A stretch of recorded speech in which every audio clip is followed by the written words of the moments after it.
세상 모든 엘리베이터가 정상적이고 안전해 보이는 건 아니야. 어떤 엘리베이터는 타자마자 바로 내리고 싶을 정도야. 어떤 건 절벽 바로 옆에 설치되어 있거든. 어떤 엘리베이터는 사방이 유리로 되어 있고 너무 높아서 올라갈 때 거의 떨릴 정도야. 그리고 이 영상에서는 세계에서 가장 무서운 엘리베이터 몇 가지를 하나씩 살펴보자. 하지만 본격적으로 이야기하기 전에 좋아요 한번 눌러주시고 알빈 폴로TV도 구독해주시면 감사하겠습니다. 이것만으로도 저희 같은 콘텐츠 크리에이터에게 정말 큰 도움이 됩니다. 그럼 이제 시작해봅시다. 첫 번째, 바이롱 엘리베이터. 중국의 유명한 산에 아주 높은 바위 옆면에 바로 설치된 엘리베이터가 있습니다. 아래에서 보면 거기에 엘리베이터가 있다는 게 불가능해 보입니다. 더 무서운 건 아주 깊은 절벽과 나 사이에 유리만 있다는 점이죠. 이것을 바이롱 엘리베이터 또는 백룡 엘리베이터라고 부릅니다. 기네스 세계 기록에 따르면 이것은 세계에서 가장 높은 야외 엘리베이터입니다. 이 엘리베이터의 높이는 300m가 넘습니다. 사실 따져보면 에펠탑보다도 더 높죠. 여행이 시작될 때는 그냥 평범한 엘리베이터처럼 느껴집니다. 아직 산 안에 있기 때문에 주변이 어둡고 닫혀있죠. 하지만 잠시 후 갑자기 경치가 펼쳐집니다. 그리고 그때부터 긴장이 시작됩니다. 순식간에 아주 깊은 절벽과 구름 위에 떠 있는 것 같은 거대한 바위들을 볼 수 있습니다. 이곳이 바로 영화 아바타에서 플로팅 마운틴의 영감이 된 장소라고 합니다. 갑자기 경치가 펼쳐지기 때문에 많은 관광객들이 깜짝 놀라 소리를 지르거나 엘리베이터 안에서 바로 손잡이를 잡게 됩니다. 이 엘리베이터는 한 번에 50명 가까이 태울 수 있습니다. 예전엔 산을 오르는데 2시간 걸렸지만 이제 엘리베이터로 1분 남짓이면 됩니다. 하지만 처음 이 엘리베이터를 만들었을 때는 반대하는 사람들도 많았습니다. 일부 사람들은 이 엘리베이터가 산의 자연미를 해칠 수 있다고 말했기 때문입니다. 예전에는 안전과 환경 문제로 잠시 운영이 중단되기도 했습니다. 하지만 점검과 검토를 거친 후 다시 운영 허가를 받았습니다. 그리고 지금까지 수백만 명의 관광객들이 이 엘리베이터를 이용했습니다. 하지만 그래도 유리 엘리베이터 안에 들어가서 아래의 땅이 점점 멀어지는 걸 보면 느낌이 완전히 다릅니다. 두 번째, 아쿠아돔.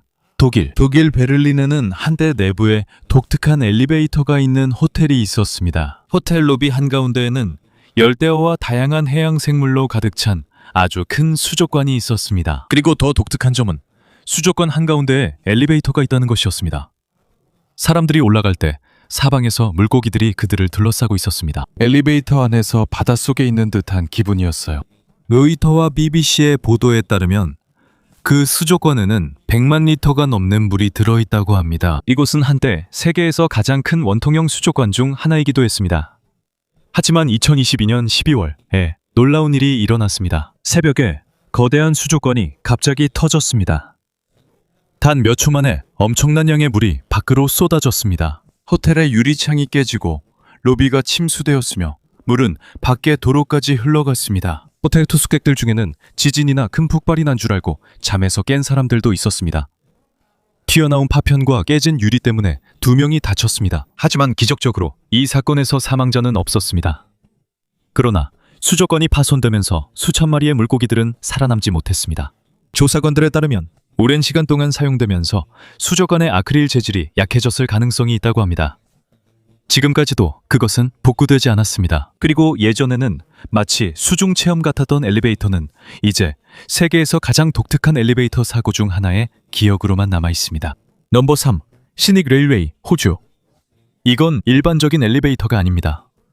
그리고 단순한 기차 여행도 아닙니다. 호주 블루 마운틴에는 매우 가파른 철도가 있어서 많은 관광객들이 마치 산 아래로 곧장 떨어지는 듯한 느낌을 받습니다. 이것을 시닉 레일웨이라고 부릅니다. 뉴사우스웨일스 공식 관광 정보에 따르면 이곳은 세계에서 가장 가파른 여객철도 중 하나입니다.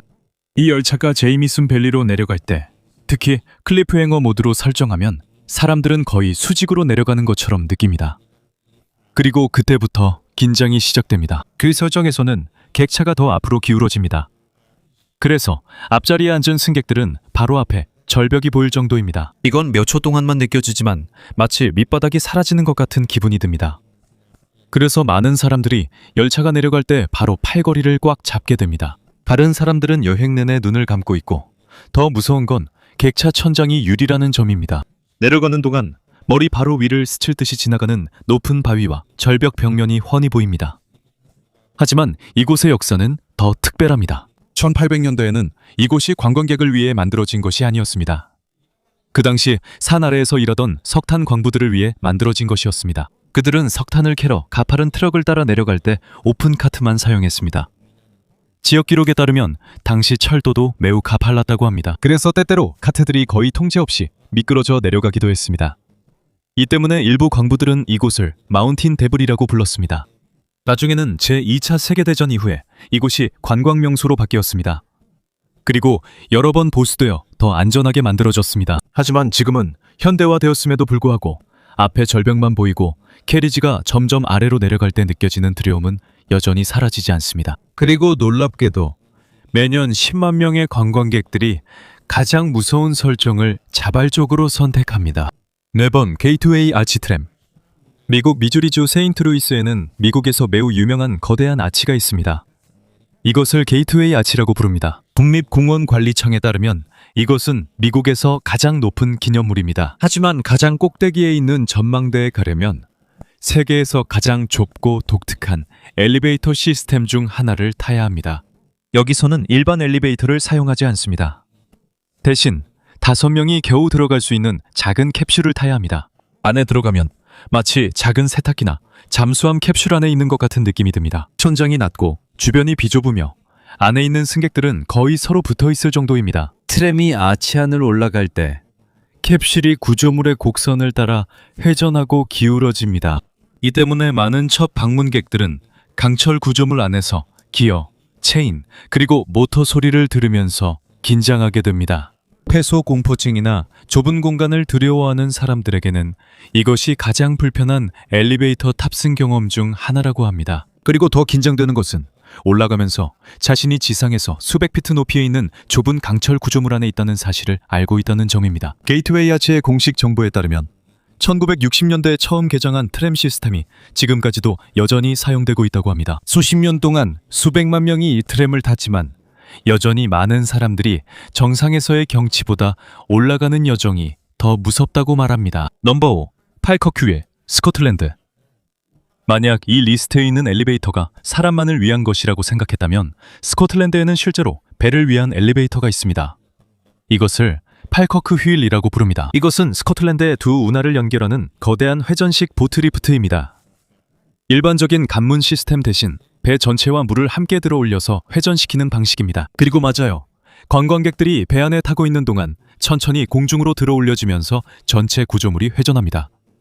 마치 거대한 관람차 같지만 배가 그 안에 타고 있는 셈이죠. 프로젝트의 공식 엔지니어링 정보에 따르면 이 리프트는 약 35m 높이까지 들어 올릴 수 있다고 합니다. 구조물이 매우 무거운데도 놀랍게도 움직임이 아주 부드럽습니다. 회전하는 동안에도 물이 담긴 곤돌라는 수평을 유지하기 때문에 내부의 물이 거의 움직이지 않습니다. 하지만 아무리 안정적이어도 공중에 매달린 배 안에 있다는 걸 알면 느낌이 또 다릅니다.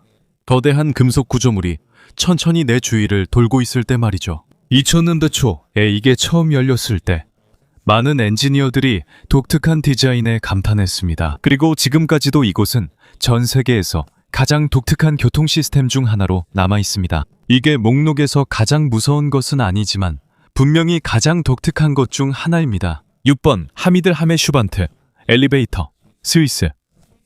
스위스에는 마치 하늘로 바로 올라가는 것 같은 엘리베이터가 있습니다. 이 엘리베이터는 루체른 호수 근처에 아주 높은 절벽 옆에 붙어 있습니다. 안에 타면 올라가는 동안 거의 허공과 절벽만 보입니다. 이 엘리베이터의 이름은 하미드 하메슈반트 엘리베이터입니다. 스위스 공식 관광 정보에 따르면 이것은 유럽에서 가장 높은 야외 엘리베이터라고 합니다. 이 엘리베이터는 150m가 넘는 높이를 곧장 올라갑니다. 하지만 더 긴장되는 점은 이 엘리베이터가 일반 건물 엘리베이터처럼 완전히 막혀있지 않다는 것입니다. 이 엘리베이터는 절벽 옆에 바로 설치되어 있습니다. 로아가는 동안 주변의 바람을 그대로 느낄 수 있고 아래에 있는 아주 깊은 호수가 훤히 보입니다. 바람이 많이 부는 날에는 엘리베이터 안에 있는 사람들이 엘리베이터가 약간 흔들리는 것을 느낄 때도 있다고 합니다. 그래서 사람들은 더 세게 난간을 붙잡게 됩니다. 더 놀라운 것은 이 엘리베이터가 1900년대 초에 처음 세워졌다는 사실입니다. 즉, 100년이 넘게 사용되고 있다는 뜻입니다. 물론 여러 번 수리되고 현대적으로 개조되어 더 안전해졌습니다. 하지만 여전히 많은 사람들이 100년이 넘는 역사를 가진 엘리베이터를 타고 절경 옆을 올라간다고 생각하면 긴장하게 됩니다. 여행의 마지막 부분에서는 갑자기 벽이 사라집니다. 옆을 보면 온통 탁 트인 공기뿐이죠. 마치 공중에 매달려 있는 기분이 듭니다. 그리고 정상에 도착하면 알프스와 루체른 호수의 광활한 전망을 볼 수 있습니다. 경치는 아름답습니다. 하지만 어떤 사람들에게는 여전히 설렘보다 긴장감이 더 큽니다. 넘버 7. 룩소르 인클리네이터, 라스베이거스. 엘리베이터를 생각하면 자동으로 위아래로 움직이는 것이 떠오르죠. 하지만 라스베이거스의 한 호텔에서는 엘리베이터가 대각선으로 움직입니다. 그리고 바로 그 점 때문에 많은 첫 방문객들이 어색함을 느끼게 됩니다. 럭소 호텔은 거대한 피라미드 모양이기 때문입니다. 건물의 벽이 대각선으로 되어 있어서 일반적인 수직 엘리베이터를 사용할 수 없습니다. 그래서 그들은 인클리네이터라고 불리는 것을 만들었습니다. 이것은 피라미드의 옆면을 따라 대각선으로 움직이는 엘리베이터와 같습니다. 처음에는 단순한 것처럼 들릴 수 있습니다. 하지만 안에 들어가면 느낌이 다릅니다. 올라갈 때 움직임이 평소와 다르다는 걸 느낄 수 있습니다. 몸의 균형이 어딘가 이상한 것처럼 느껴집니다. 우리의 뇌는 엘리베이터가 곧게 위로 올라가는 것에 익숙합니다. 하지만 여기서는 대각선으로 올라가면서 호텔 중앙에 거대한 오픈 스페이스를 볼 수 있습니다. 피라미드 내부가 비어 있어 아래쪽 아트리움이 매우 넓습니다. 엘리베이터를 타면 공중에 매달린 느낌이 들고 아래는 깊게 떨어집니다. 몇몇 관광객들은 미끄러질 것 같은 느낌 때문에 벽을 바로 붙잡기도 합니다. 호타이 정보에 따르면 이 시스템은 1990년대부터 사용되어 왔으며 지금까지도 라스베이거스에서 가장 독특한 엘리베이터 중 하나입니다. 이 엘리베이터는 위험하지는 않지만 확실히 가장 이상한 느낌을 주는 것 중 하나입니다. 8번 산타 주스타 리프트, 포르투갈 리스본의 좁은 거리 한가운데에는 19세기에서 바로 나온 것 같은 오래된 엘리베이터 타워가 있습니다. 이것을 산타 주스타 리프트라고 부릅니다. 리스본에서 가장 유명한 랜드마크 중 하나이며 지금도 여전히 사용되고 있습니다. 처음 보면 그냥 멋진 옛 건축물처럼 보입니다. 하지만 위에 올라가면 그제서야 얼마나 불안한지 느끼게 됩니다. 이것은 철로 만들어졌고 1900년대 초에 처음 개장했습니다. 그리고 현지 관광 기록에 따르면 이곳은 도시에서 남아있는 오래된 수직 리프트 중 하나입니다. 나무 캐빈이 올라갈 때 주변에서 오래된 장치와 주변 철제 구조물이 내는 소리가 들립니다. 삐걱거리는 소리도 있고 기계의 윙윙거리는 소리도 납니다. 그리고 타워가 노출되어 있어서 올라가는 동안 아래 거리가 훤히 보입니다. 꼭대기 전망대에서는 많은 관광객들이 리스본의 전망을 즐기며 기뻐합니다. 하지만 어떤 사람들은 자신이 서 있는 구조물이 얼마나 오래되었는지 더 생각하게 됩니다. 그리고 이 엘리베이터는 100년이 넘게 사용되고 있지만 지금도 계속 운행되고 있습니다. 9번째, 유럽의 파터노스터 엘리베이터. 아마도 이 엘리베이터는 이 목록에서 가장 독특한 엘리베이터일 것입니다. 문도 없고 버튼도 없습니다. 그리고 무엇보다도 멈추지 않습니다. 파터노스터 엘리베이터는 마치 회전목마처럼 계속 움직입니다. 이것은 작은 칸들이 연결된 체인처럼 계속 순환합니다. 움직이는 동안 탈이면 엘리베이터가 멈추지 않으니 움직이는 상태에서 타야 합니다. 그리고 여전히 움직이고 있을 때 내려야 합니다. 만약 제때 원하는 층에서 내리지 못하면 시스템과 함께 계속 위아래로 돌게 됩니다. 컨베이어 벨트 같지만 엘리베이터입니다. 유럽의 보고서에 따르면 이것은 일반 엘리베이터보다 사고 위험이 더 높다고 합니다. 그래서 대부분의 새로운 파테르노스터 시스템은 1990년부터 금지되었습니다. 하지만 지금까지도 독일, 체코, 그리고 유럽의 다른 지역에서는 여전히 몇몇이 작동하고 있습니다. 여기서 가장 무서운 점은 이게 마치 오래된 기계처럼 네가 준비됐는지 신경도 안 쓴다는 거야. 타고 내릴 때 타이밍이 정확해야 해. 만약 실수하면 넘어지거나 끼일 수도 있어. 그런데도 많은 사람들이 이걸 매일 아무렇지 않게 사용하고 있어. 그리고 처음 방문하는 관광객들에게는 이게 쉽게 잊혀지지 않는 엘리베이터 경험 중 하나야. 10번 스카이뷰, 스웨덴 스톡홀름에는 도시 한가운데에 놓여있는 거대한 흰색 건물이 있는데 마치 엄청나게 큰 공처럼 보여. 이곳은 현재 아비치 아레나라고 불리며 예전에는 에릭슨 글로브로 알려져 있었어. 공식 기록에 따르면 세계에서 가장 큰 방구형 건물 중 하나야. 하지만 더 독특한 점은 이 둥근 구조물 바깥을 따라 유리 곤돌라가 기어오른다는 거야. 마치 두 개의 투명한 캡슐이 거대한 곤돌라의 옆면을 따라 천천히 올라가는 것 같아. 그리고 바로 거기서부터 일부 관광객들의 긴장이 시작되지. 곤돌라가 올라갈 때 움직임이 직선이 아니라 곡선을 그리면서 올라가. 처음에는 그냥 평범하게 느껴져. 하지만 점점 더 높이 올라갈수록 곤돌라의 각도가 더 가팔라져서 마치 거대한 공의 옆면에 매달려 있는 듯한 느낌이 들어. 그리고 주위가 전부 유리로 되어 있어서 아래에서부터의 높이도 그대로 볼 수 있어. 스톡홀름 관광 안내에 따르면 전체 탑승 시간은 거의 20분 정도 걸린다고 해. 그리고 매년 10만 명에 달하는 방문객들이 이 곤돌라를 탄대. 위험하지도 않아. 완전히 밀폐되어 있고 시스템도 현대적이야. 하지만 많은 관광객들에 따르면 거대한 건물의 곡면을 따라 움직이는 느낌이 정말 독특하다고 해. 올라가는 동안 몸의 균형이 헷갈리는 것 같대. 여행 내내 아래를 쳐다보지 않는 사람들도 있어. 그리고 꼭대기에 올라가면 스톡홀름과 그 주변 섬들의 아주 넓은 전망을 볼 수 있어. 정말 멋진 전망이야. 하지만 어떤 사람들에게는 말이지, 한 번만 타도 다시는 타고 싶지 않다는 사람들도 있어. 11번 인포넥 마인 엘리베이터. 남아프리카. 이 리스트에 있는 다른 엘리베이터들은 높은 곳으로 올라가지만 이 엘리베이터는 바로 지하로 내려가. 그리고 단순히 지하로만 내려가는 게 아니야. 전 세계에서 가장 깊은 금광 중 하나로 내려가지. 남아프리카에 있는 이 인포넥 금광은 지구의 표면에서 거의 4km 아래까지 내려가. 광선업계 보고서와 국제 소식통에 따르면 그렇다고 해. 거기에 도착하려면 광부들은 거대한 강철 우리 모양의 엘리베이터를 타야 해. 그리고 이건 아마도 사람이 경험할 수 있는 가장 무서운 엘리베이터 탑승 중 하나일 거야. 우리 안에 사람들이 가득하고 엘리베이터는 어두운 갱도를 빠르게 내려가. 경치나 불빛도 없고 쇠로 된 공간에 기계 소리와 짙은 어둠만 있어. 엘리베이터가 처음 떨어질 때 단 몇 분 만에 무려 2000m 이상을 바로 내려가. 내려가는 동안 탑승자들은 귀가 먹먹해지고 빠른 하강 때문에 갑자기 속이 울렁거려. 하지만 그게 끝이 아니야. 첫 번째 샤프트의 아래에 도착하면 광부들은 다른 엘리베이터와 지하 차량으로 갈아타야 해. 더 깊은 광산 구역에 도착하기 위해서지. 가장 아래쪽에서는 주변의 암석이 깊이 때문에 엄청나게 뜨거워. 광산 보고서에 따르면 온도가 매우 높게 올라갈 수 있다고 해. 그래서 그들은 냉각 시스템도 사용해. 터널이 사람이 버틸 수 있도록 말이야. 그리고 광산이 깊기 때문에 그곳에서는 작은 지진이나 땅의 흔들림도 흔하게 일어나. 2020년에 보고서에 따르면 몇몇 광부들이 광산에서 발생한 지하 지진 사고로 목숨을 잃었어. 그래서 여기서 매일 일하는 사람들에게는 더위와 답답함만이 적이 아니야. 지구 밑에서 오는 위험도 함께 싸워야 해. 일부 관부들은 엘리베이터에 익숙하지만 많은 기자들과 처음 온 사람들은 아니다. 이것이 그들이 겪은 가장 무서운 여행 중 하나라고 말하는 사람들이 있어. 왜냐하면 거의 끝이 없는 어둠 속으로 아주 깊은 구덩이로 내려가면서 한 가지 생각만 떠오르거든. 그 엘리베이터에 무슨 일이 생기면 너는 나갈 다른 길이 없어. 12번 스트레피티오 보트리프트. 벨기에는 주로 사람을 태우지 않는 엘리베이터가 있어. 이 엘리베이터는 배를 들어 올려. 이것을 스트레피티오 보트리프트라고 불러. 그리고 왈로니아 공식 관광 정보에 따르면 이것은 유럽에서 가장 큰 보트리프트 중 하나야. 원리는 간단해. 하지선이나 큰 운하선과 낮은 운하에서 높은 운하로 올라가야 할 때 더 이상 여러 개의 오래된 관문을 통과할 필요가 없어. 대신 배는 아주 커다란 물탱크 안으로 들어가. 그 다음에 문이 닫혀. 그리고 물과 배가 들어있는 전체 탱크가 천천히 위로 올라가. 마치 엘리베이터처럼.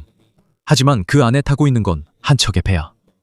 이 탱크가 올라가는 높이는 70m가 넘지. 즉, 관광보트 안에 있으면 땅이 점점 멀어지는 걸 느낄 수 있어.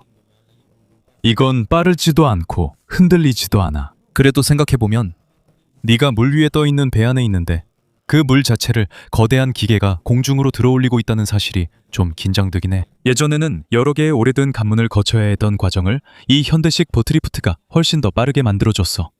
그리고 엔지니어들에게는 이 디자인이 정말 멋지게 느껴져. 하지만 평범한 승객들에게는 이야기가 다르지. 왜냐하면 옆을 바라봤을 때 자신이 운하 위로 얼마나 높이 올라와 있는지 알게 되면 철, 케이블, 콘크리트, 그리고 엔지니어링에 얼마나 큰 신뢰를 맡기고 있는지 생각하지 않을 수 없거든. 13번 부르즈 칼리파 엘리베이터. 두바이. 높이에 대해 이야기할 때 두바이의 부르즈 칼리파를 이기기는 어렵지. 기네스 세계 기록에 따르면 이 건물은 전 세계에서 가장 높은 빌딩이야. 높이가 800m가 넘지. 그리고 이렇게 높기 때문에 여기에는 평범한 엘리베이터가 필요하지 않아. 엄청나게 빠르고 아주 부드러우며 짧은 시간 안에 사람을 아주 높은 층까지 데려다 줄 수 있는 엘리베이터가 필요해. 부르즈 칼리파에서는 전망대까지 가는 엘리베이터가 엄청나게 빠르게 올라가. 거의 1분 만에 건물의 아주 높은 곳에 도착하게 돼. 보통 승객들은 엘리베이터가 올라갈 때 귀에 압력이 느껴져. 마치 비행기가 빠르게 상승할 때처럼 말이야. 하지만 이건 위험하지 않아. 시스템은 최대한 편안하게 느낄 수 있도록 설계되어 있어. 하지만 세계에서 가장 높은 빌딩의 엘리베이터 안에 있다는 걸 알면 느낌이 또 다르지. 그리고 관광객들이 항상 생각하지 않는 또 한 가지가 있어. 이렇게 높은 빌딩들은 바람이 강하게 불 때 약간씩 흔들려. 그건 엔지니어링에서 정상적인 거야. 그렇다고 해서 빌딩이 안전하지 않다는 뜻은 아니야. 오히려 바람의 압력을 견딜 수 있도록 약간의 움직임이 꼭 필요해. 하지만 네가 직접 꼭대기에 있고 건물 전체가 약간씩 움직인다는 건 안다면 분명히 긴장감이 다를 거야. 날씨가 맑을 때는 꼭대기에서 보는 전망이 정말 아름다워. 두바이와 바다, 그리고 멀리 사막까지 볼 수 있어. 하지만 모래폭풍이나 먼지가 많으면 거의 안 보일 수 있어. 그리고 그때 느끼게 돼. 아무리 엘리베이터가 현대적이어도 여전히 사막 한가운데에 세워진 아주 높은 타워 안에 있다는 것. 넘버 14. 타워 오브 테러. 이건 진짜 엘리베이터가 아니야. 일상적으로 타는 것도 아니고 이건 테마파크 놀이기구야. 하지만 이건 사람들에게 가장 무서운 상상 중 하나를 느끼게 하려고 만든 거야. 만약 네가 타고 있는 엘리베이터가 갑자기 떨어진다면 어떨까? 타워 오브 테러는 몇몇 디즈니 파크에서 볼 수 있어. 이 놀이기구 전체가 마치 오래된 호텔 엘리베이터가 갑자기 고장난 것처럼 연출돼. 너는 엘리베이터 스타일의 캐빈에 타게 돼. 천천히 올라가고 주변은 어두워. 효과음도 있고 불빛이 갑자기 꺼지기도 해. 그리고 일이 일어날 걸 알지만 언제 떨어질지 몰라. 그게 공포의 시작이야. 떨어지는 것뿐 아니라 기다림 자체가 무서운 거지. 몇몇 버전의 놀이기구에서는 올라가고 떨어지는 패턴이 달라. 그래서 예전에 탔더라도 타이밍을 완전히 알 수 없어. 어떤 때는 먼저 올라가고 어떤 때는 멈췄다가 갑자기 떨어지기도 해. 그리고 그 순간 몸이 의자에서 붕 뜨는 걸 느끼게 돼. 갑자기 떨어지는 힘 때문이지. 머리로는 이게 안전한 놀이기구라는 걸 알아. 그냥 테마파크일 뿐이라는 것도 알고 있어. 하지만 엘리베이터 문이 닫히고 어둠 속에서 올라가기 시작하면 몸은 전혀 다른 반응을 보여. 15번째는 독일의 멀티 엘리베이터야. 독일에는 마치 미래에서 온 것 같은 엘리베이터 콘셉트가 있어. 이것을 멀티라고 부르며 TK 엘리베이터에서 개발했어. 그리고 이 엘리베이터의 특별한 점은 전통적인 케이블이 없다는 거야. 일반 엘리베이터는 케이블이 캐빈을 위아래로 끌어올리거나 내리거든. 하지만 멀티는 자기장 기술을 사용해. 자기 부상 열차에 쓰이는 아이디어와 비슷하지. 케이블이 없기 때문에 위아래로만 움직일 수 있는 게 아니야. 옆으로도 움직일 수 있어. 즉, 엘리베이터 캐빈이 위로 올라갔다가 옆으로 이동한 다음 다른 샤프트에서 다시 올라갈 수 있다는 거야. 마치 건물 안에 있는 기차 같지. TK 엘리베이터에 따르면 이 시스템은 독일 로트바일 테스트 타워에서 시험을 마쳤어. 이 타워는 첨단 엘리베이터 기술 개발을 위해 지어졌지. 엔지니어들에게는 이게 큰 의미가 있어. 앞으로는 더 적은 샤프트에서 더 많은 엘리베이터 캐빈이 움직일 수 있게 될 테니까 높은 건물에서 공간을 더 절약할 수 있어. 그리고 마천루의 디자인도 훨씬 더 유연해질 거야. 하지만 일반 승객들에게는 분명히 색다른 느낌일 거야. 우리는 엘리베이터가 위아래로만 움직이는 것에 익숙하니까 그게 정상이라고 생각하지. 하지만 여기서는 금속 캐빈 안에 있고 전통적인 케이블도 없어. 그리고 갑자기 옆으로 움직이기 시작하지. 고장이 나서 그런 게 아니라 원래 그런 설계야. 그래서 이게 목록에서 가장 독특한 엘리베이터인 거야. 오래돼서 무서운 게 아니야. 위험해 보여서 무서운 것도 아니야. 무서운 이유는 이 엘리베이터가 우리가 알고 있는 엘리베이터의 정상적인 움직임을 완전히 무시하는 것처럼 보이기 때문이야. 수년 동안 엘리베이터는 단순히 위아래로만 움직이는 상자였어. 하지만 이 기술로 인해 고층 건물 안에서 사람들이 어떻게 이동하는지에 대한 우리의 생각이 바뀔 수 있어. 그리고 언젠가 예전에는 단순히 위로만 올라가던 엘리베이터가 마치 초고층 빌딩 안을 달리는 작은 기차처럼 변할 수도 있어.